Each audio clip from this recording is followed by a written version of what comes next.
So welcome guys to your YouTube channel doctor pharm D और मैं हूं आपका दोस्त राहुल। सो आज हम पढ़ेंगे अपने फार्माकोथेरेपेटिक्स 3 का सेकेंड चैप्टर जो है GERD गैस्ट्रोइसोफेगल रिफ्लक्स डिसीज़। हमने लास्ट वीडियो में कवर किया था PUD peptic ulcer disease. So hope आप सब ने देखा होगा। सो बिना किसी देरी का हम स्टार्ट करते हैं GERD। सो GERD क्या होता है? गैसो इसोफेगल रिफ्लक्स डिजीज होता क्या है एक्चुअली? इसमें क्या होता है, जो अपना एसिड रहता है स्टमक का एसिड वो बैक फ्लो हो जाता है, मतलब वो वापस आने लगता है। किसके वजह से? जो हमारा बैरियर्स, मतलब जो ये एसिड को रोक के रखते हैं, स्टमक में ही रहने देते हैं, वो वाले बैरियर्स कमज़ोर हो जाते हैं। मतलब जैसे आपको एक डायग्राम से समझाता हूँ। सो जो अपना इसोफेगस रहता है वो कनेक्टेड रहता है अपने स्टमक में। सो जो वो एट द पॉइंट जहाँ से स्टमक स्टार्ट होता है वहाँ पे एक फंक्शन रहता है, वहाँ पे एक ऑर्गन रहता है जो कि हमारे एसिड जो रहते हैं उसको इसोफेगल्स को आने में रोकता है। उसका नाम रहता है स्पिंचर। सो क्या होता है इसमें, ये जो स्पिंचर्स रहते हैं वो अपनी एक्टिविटी मतलब एक्टिविटी खो देते हैं कि एक्चुअली उसको करना क्या है। सो वहाँ से जो एसिड्स रहते हैं वो वापस रिफ्लक्स बाहर आने का कोशिश करते हैं। तो ये कैसा होता है, अगर आप कुछ स्पाइसी खा लेते हो या फिर ऑटो इम्यून का डिस्टर्बेंस हो जाता है, इसके वजह से ये जो फंक्शन रहता है वो काम करना बंद करता है। सो सिंपल आप डेफिनेशन पढ़ेंगे। सो GERD is a complication resulting backflow of gastric content in the oesophageal organ cavity और लंग्स। जैसा मैंने आपको बताया, जो आपके एसिड्स रहते हैं स्टमक में वो बैकफ्लो होने लगते हैं आपके लंग्स में या फिर इसोफेगस और ओरल कैविटी में। सो इसके वजह से हम लोग को क्या क्या कंडीशंस देखनी पड़ती है, जैसे कि हार्ट बर्न होने लगता है, मतलब सीने में जलन होने लगता है, आपको अच्छा नहीं, अनकंफर्टेबल होगा, पेन होता है, फिर उसके बाद पेन होएगा, फिर आपको ऐसा लगेगा कि मतलब डिकारपन आने लगेगा। ये सब उसके एपिसोड्स, मतलब ये सब सिम्टम्स होते हैं उसके। सो ये सिंपली उसमें इन्वॉल्वमेंट रहता है जो अपना आपको पता है स्पिंचर, ये जो स्पिंचर रहता है उसका इन्वॉल्वमेंट होता है। ये क्या होता है, इसका प्रेशर जो रहता है ना, मतलब बंद करने का प्रेशर है ना, वो कम हो जाता है। और वो कैसा कम होता है, जो अपना एब्डोमेन रहता है ना, एब्डोमेन पार्ट रहता है, उसका प्रेशर और इसका प्रेशर ये मेंटेन करता है। सो अगर ये लूज़ हो जाएगा, अगर यहाँ पे अगर कुछ एसिडिक कंडीशन आती है तो यहाँ का प्रेशर बढ़ जाता है, यहाँ का प्रेशर बढ़ेगा तो ये भी काम करना बंद हो जाएगा, तो यहाँ ये काम करना बंद हो जाएगा तो सारे एसिड्स ऊपर आने लगेंगे। सिंपल यही चीज़ होता है। सो ये गैस्ट्रोइसोफेगल का यही रोल होता है। सो नेक्स्ट पढ़ेंगे टाइप ऑफ रिफ्लक्स। ये 2 मार्क्स में आ सकता है। सो तीन टाइप के रिफ्लक्स होते हैं: erosive reflux disease, non erosive reflux disease and Barrett's oesophagus. मतलब अभी सिंपल ये दोनों को पहले डिफाइन करते हैं।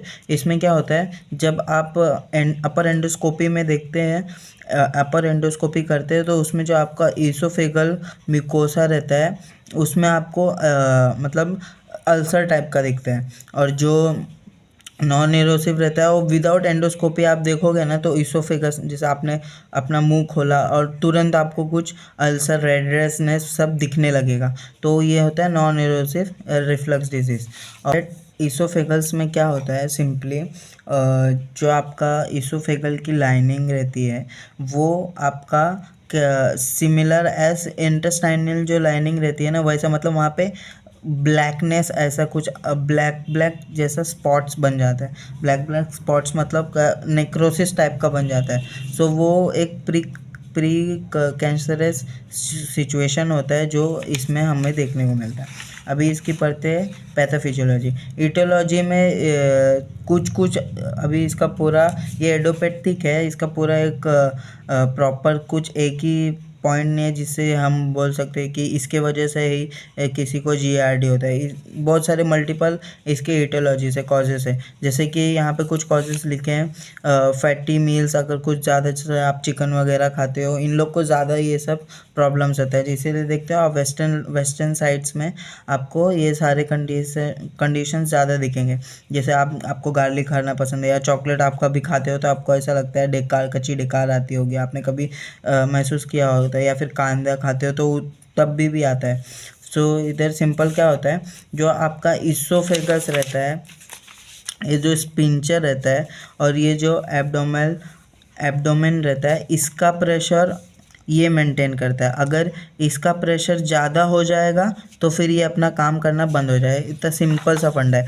तो अगर ये अपना काम कर अगर एब्डोमेन प्रेशर अगर बढ़ता है तो इसका प्रेशर कम हो जाता है। अगर इसका प्रेशर कम हो जाएगा तो जो एसिड और पेप्सिन है ना, वो इंटरेक्ट करने लगे, और एसिड और पेप्सिन का इंटरेक्शन हो जाएगा, फिर एसिड जो रहता है अपने पेट में उसका एक्सपोजर बढ़ जाएगा और वो कराएगा पेप्टिक अल्सर। इसके एपिसोड पेप्टिक अल्सर्स भी कराते हैं, जैसे कि मतलब जो म्यूकस लेयर है उसको कम कर देते हैं। फिर उसके बाद जैसा हमने पेप्टिक अल्सर में पढ़ा था, वो सारे कंडीशंस यहाँ पे भी आने लगते हैं। लेकिन ये सबसे ज़्यादा मेनली आपके इसोफेगल पार्ट है ना, उसको ज़्यादा डैमेज करता है। अब पढ़ेंगे क्लिनिकल प्रेजेंटेशन। अब क्लिनिकल प्रेजेंटेशन में क्या होता है, आपको हार्टबर्न मतलब सीने में जलन देने लगेगा। फिर उसके बाद एसिड रिग्रेशन मतलब आपको कच्ची ढेकार या फिर एसिडिक ढेकार आने लगेगी। फिर उसके बाद आपका चेस्ट पेन होगा, लेकिन वो हार्ट अटैक वाला पेन नहीं होता है, वो जो आपसे सीना से जलने वाला सीना और उसके साथ दुकान होती है ना, वो देगा। फिर उसके बाद डिफेजिया मतलब आपको कुछ खाने में या उसको निकलने में प्रॉब्लम होएगा। फिर उसके बाद आता है कफ होएगा, आपको सॉरनेस मतलब गले में खराश हो जाएगा। और फिर आपका जो थ्रोट है ना, वो मतलब ऐसा हैवी लगेगा आपको।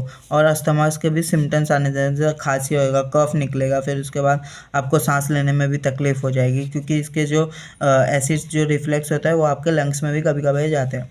अभी हम इसके कॉम्प्लिकेशंस देखेंगे।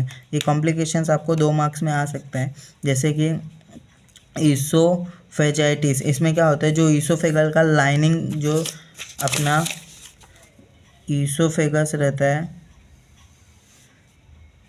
मैं अच्छी ड्राइंग नहीं बनाता हूँ, माफ़ करना।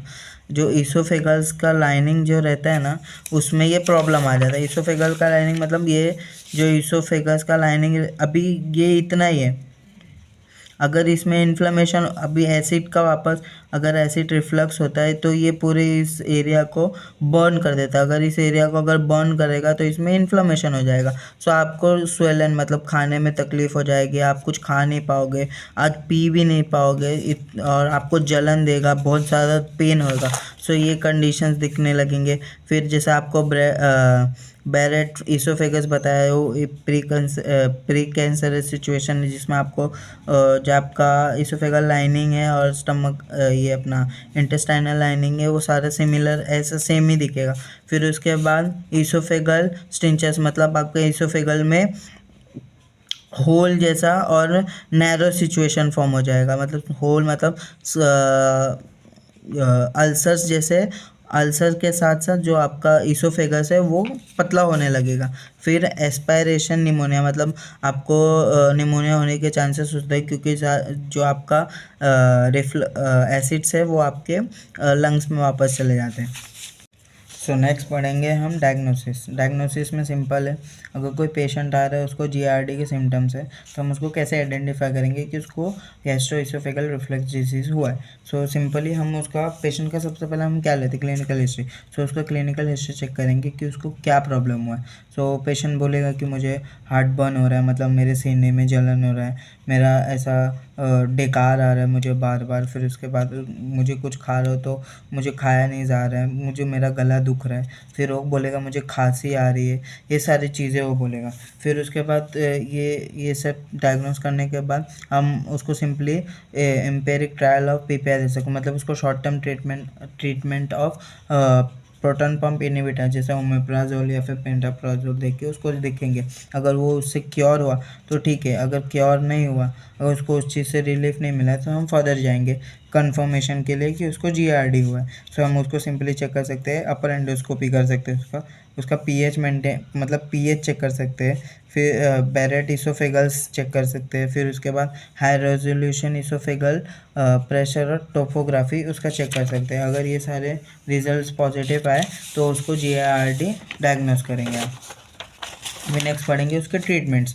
उसके ट्रीटमेंट्स में आता है जो 2 चीज़, नॉन फार्माकोलॉजिकल ट्रीटमेंट और फार्माकोलॉजिकल ट्रीटमेंट। अभी नॉन फार्माकोलॉजिकल ट्रीटमेंट आप लिख सकते हो सिंपली कि जब अगर एसिड आपको आ रहा है, मतलब एसिड आपको रिफ्लक्स हो रहा है, मुंह से बाहर आ रहा है, तो आप सिंपली जब आप सोते हो तो आपका जो बेल्ट है वो टिल्ट करके, मतलब एलिवेट करके सोना है। 45 डिग्री पे एलिवेट करके सो सकते हो आप कुछ दिनों के लिए, तो आपको बेटर, मतलब वो एसिड बाहर नहीं आएगा। फिर उसके बाद avoid lying down after meal, मतलब खाना खाने के बाद तुरंत हमें नहीं सोना, नहीं तो GERD होने के चांसेस हो सकते हैं। कम से कम 2 से 3 घंटा आपको खाने के बाद, मतलब तुरंत नहीं सोना है इतना। फिर उसके बाद आप अगर ओवर वेट हो तो आपका वेट कम करना है। फिर उसके बाद इंक्लूड प्रोटीन रिच मील्स, मतलब आपको प्रोटीन वाले खाने खाने के हैं, जिसके वजह से आपका जो लोअर इसोफेगल स्पिंचर है उसका प्रेशर कम ना हो। क्योंकि इसके वजह से ही, मतलब अगर आप स्पाइसी फूड या फिर प्रोसेस फूड, ये सब फूड जो खाते हो, वो आपको इम्यून को डैमेज करता है। अगर इम्यून डैमेज होगा तो आपका जो इन्वॉलेंट्री एक्शन होता है वो कम हो जाता है। तो और फिर उसके बाद जैसे कि आप फैटी फूड जैसे चिकन वगैरह खाते हो तो आपको डेकार उस टाइम ही ज़्यादा आते हैं। आप चॉकलेट्स खाओ तो देखो आपको भी उस टाइम डेकार ज़्यादा आएंगे। तो ये सब चीज़ें कम खाना है उस टाइम, मतलब खाना ही नहीं है, ऑब्वियसली अवॉइड करना है। फिर उसके बाद avoid food which irritate effects of oesophageal mucosa, मतलब ऐसी चीज़ें ना खाए जो आपके इसोफेगस को इरिटेट करे, मतलब उसमें आपको प्रॉब्लम आए, जैसे कि सिट्रस जूस, कॉफ़ी हो गया, या फिर काली मिर्च हो गई। अगर आप स्मोकर है या फिर अल्कोहल है तो उस टाइम आपको अवॉइड करना है। अभी हम पढ़ेंगे फार्माकोलॉजिकल ट्रीटमेंट।